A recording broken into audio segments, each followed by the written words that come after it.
There are places in the Persian Gulf where a warship has nowhere to run, narrow channels between islands, shallow water passages near the coast, choke points where the navigable depth compresses a 9,700-ton destroyer into a lane barely 800 meters wide. In open water, a destroyer can maneuver. It can accelerate. It can turn. It can create distance. In a narrow channel, it can only go forward or backward. And if something is waiting at both ends, it can't go anywhere at all. The IRGCN had been studying the choke points of the Persian Gulf for 30 years. They knew every shallow spot, every reef, every channel where a big ship becomes a big target. They had rehearsed the scenario dozens of times in exercises the US Navy monitored but couldn't prevent. On this morning, they executed it. And a US destroyer found itself trapped in a channel with hostile boats at both ends and no room to maneuver. What happened in the next 12 minutes turned the narrow strait into a corridor of explosions and smoke, and proved that trapping a warship only works if you can survive what it does when cornered. Welcome to Warfare Signal, where we break down the most critical military operations shaping global power. The channel in question lies between Qeshm Island and the Iranian mainland, a passage known to the Navy as the Clarence Strait approach, though it appears on Iranian charts with a different name entirely. The navigable channel is approximately 15 nautical miles long and varies in width from 3 nautical miles at its widest to approximately 800 meters at its narrowest point near the channel's midpoint. The depth along the center line averages 18 to 25 meters, sufficient for a destroyer's 31-foot draft, but with minimal margin. The channel walls rise sharply to shallow reefs and mudflats on both sides. A destroyer transiting this channel has roughly 400 meters of maneuvering room on either side before it risks grounding. The USS Laboon, DDG-58, an Arleigh Burke-class Flight 1 destroyer, was transiting this channel as part of a planned freedom of navigation operation. The transit had been scheduled weeks in advance, vetted by CENTCOM legal staff, approved by the 5th Fleet Commander, and briefed to the National Security Council. This was not a casual patrol. This was a deliberate demonstration that U.S. warships could transit international waters adjacent to Iranian territory. Iran had protested the planned transit through diplomatic channels. The protest was noted and rejected. The transit proceeded. At 06:12 hours local time, the Laboon entered the channel's western approach at 15 knots. The ship was at heightened readiness, weapons systems manned, Seahawk helicopter on standby, full bridge watch with additional lookouts posted. An MQ-8C Fire Scout drone was overhead, providing continuous surveillance. The intelligence picture was concerning, but not alarming. IRGCN activity around Qeshm Island had been elevated for 48 hours. Fast boats had been observed at multiple piers along the island's southern coast. Coastal radar installations on Qeshm had increased their sweep rates, all consistent with Iran monitoring a U.S. transit, standard behavior during freedom of navigation operations. At 06:18, the Laboon entered the channel's narrow section. Width, approximately 1,200 meters at this point. The ship was centered in the navigable lane, equidistant from the shallow areas on each side. At 06:21, the Fire Scout detected contacts ahead. 6 fast boats, positioned in a loose line across the channel's eastern exit. Stationary, engines running, spaced approximately 200 meters apart, effectively blocking the navigable passage. Simultaneously, the drone's rear-facing camera detected contacts behind. 6 more boats, entering the channel's western approach, the same approach the Laboon had just transited. Speed, 30 knots, heading east, into the channel, behind the destroyer. The Laboon was in the middle of a 15 nautical mile channel with hostile boats at both ends. The captain, a commander with 18 years of surface warfare experience, assessed the situation in under 15 seconds. Ahead, 6 boats blocking the exit. If they were armed, and at this range, the Fire Scout confirmed weapons mounts on at least 4. They could fire on the Laboon as it approached the narrow section.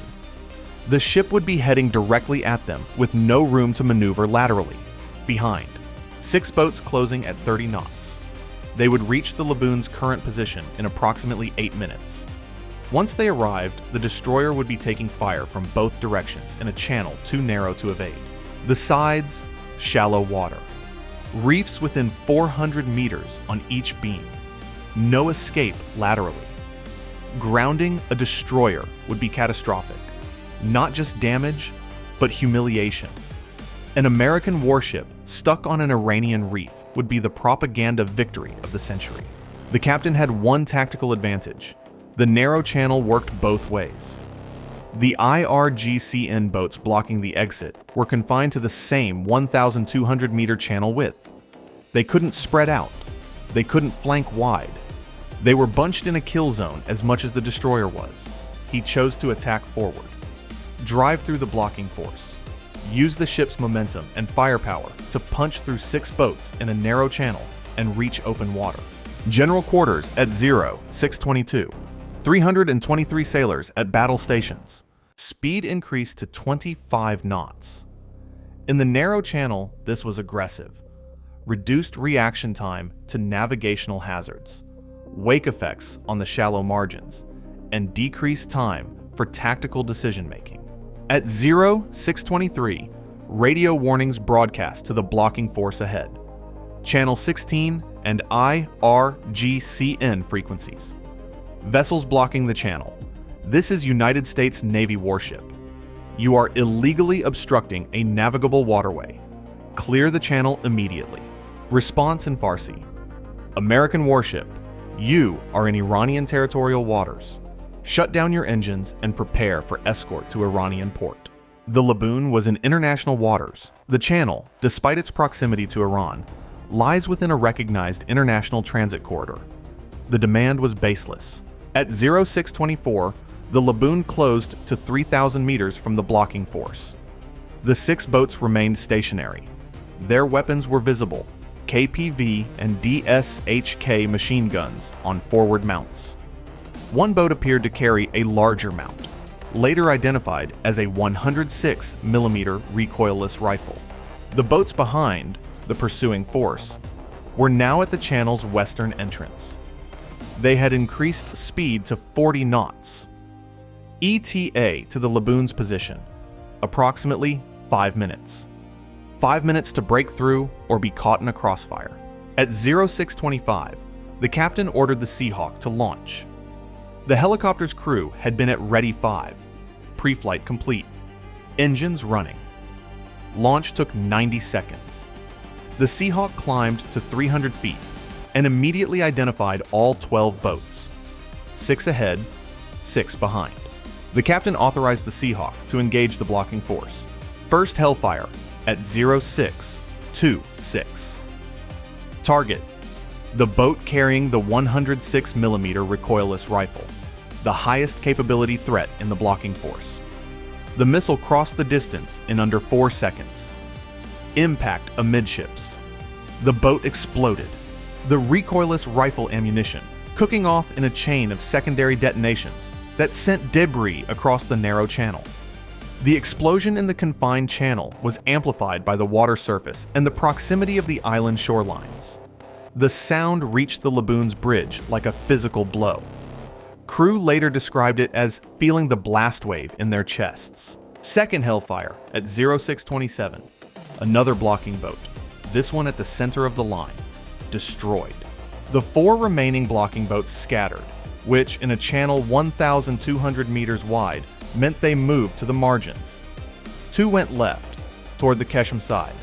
2 went right, toward the mainland. The Laboon accelerated to 28 knots and drove through the center of the gap created by the 2 destroyed boats. As the destroyer passed through the former blocking position, the 4 surviving boats opened fire from both sides. Machine gun rounds raked the ship. The narrow channel meant the boats were firing from less than 500 meters on each beam, point blank for heavy machine guns. Rounds impacted the port and starboard superstructure simultaneously. The destroyer was in a gauntlet, a corridor of fire from both sides. The .50 caliber mounts returned fire on both beams. The Mark 38 chain gun, limited to one bearing at a time, engaged the portside boats. 25mm rounds shredded one boat against the background of Qeshm's shoreline. The other portside boat took .50 caliber hits and retreated into water, too shallow for the destroyer to follow. On the starboard side, one boat was engaged by the aft .50 caliber mount. Sustained fire, hits to the hull and engine. The boat lost way. The fourth boat, on the starboard side, accelerated and ran parallel to the Laboon at 40 knots, firing continuously. The DSK rounds walked up the starboard hull toward the bridge. The captain ordered a slight turn to port, as much as the channel would allow, to open the range. At 0628, the 5-inch gun trained to starboard and fired at 800 meters. In the narrow channel, the concussion of a 5-inch round was enormous. The shell detonated near the running boat. Not a direct hit, but at 15 meters, the blast wave was lethal to a fiberglass hull. The boat flipped and sank in under 10 seconds. The Laboon cleared the blocking position and entered the wider eastern section of the channel. The remaining blocking boats were behind it, damaged or fleeing, but the pursuing force was now in the channel. At 0629, the 6 boats from the west were 2 nautical miles behind the Laboon and closing. They had accelerated to 45 knots in the channel, reckless speed given the shallow margins, but they were smaller and drew less water than the destroyer. The Laboon couldn't outrun them. At 28 knots versus 45, the boats gained approximately 17 knots of closure. They would catch the destroyer before it reached open water. The Seahawk, now repositioned behind the ship, engaged the pursuing force. Hellfire at the lead boat. Impact. Destroyed.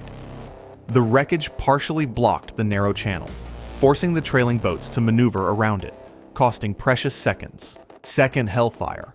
Another pursuing boat. Destroyed. The Mark 38 chain gun and aft .50 caliber mount fired rearward at the remaining 4 boats. The channel's narrowness actually helped. The boats were confined to a predictable lane. The chain gun's fire created a wall of explosions across the channel that the boats had to drive through. One boat hit a debris field from the Hellfire kill and lost an engine. It dropped out of the pursuit. Another boat was hit by .50 caliber fire and slowed. At 0631, the Laboon reached the channel's eastern exit. Open water ahead.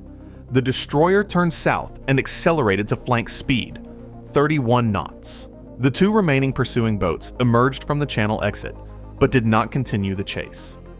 In open water, the destroyer's weapons advantage was absolute. The boats turned north and retreated toward Qeshm. At 0634, ceasefire, 12 minutes. Transit through a trap, breakout through a blocking force, defeat of a pursuing force, and emergence into open water. The toll, 8 IRGCN fast attack boats destroyed or disabled. 4 retreated. The channel was temporarily littered with debris. The Laboon sustained 52 small arms impacts, the highest number in the channel gauntlet when both sides fired simultaneously at close range. One 5-inch gun round casing failed to eject properly, causing a brief jam that was cleared in 18 seconds. The navigation radar sustained a minor hit. The port bridge wing railing was destroyed by multiple impacts. 1 external camera was destroyed. 6 sailors wounded. 2 from direct shrapnel in the gauntlet section. 1 from a round fragment that entered through a ventilation grate. 2 from secondary effects, fire and falling equipment.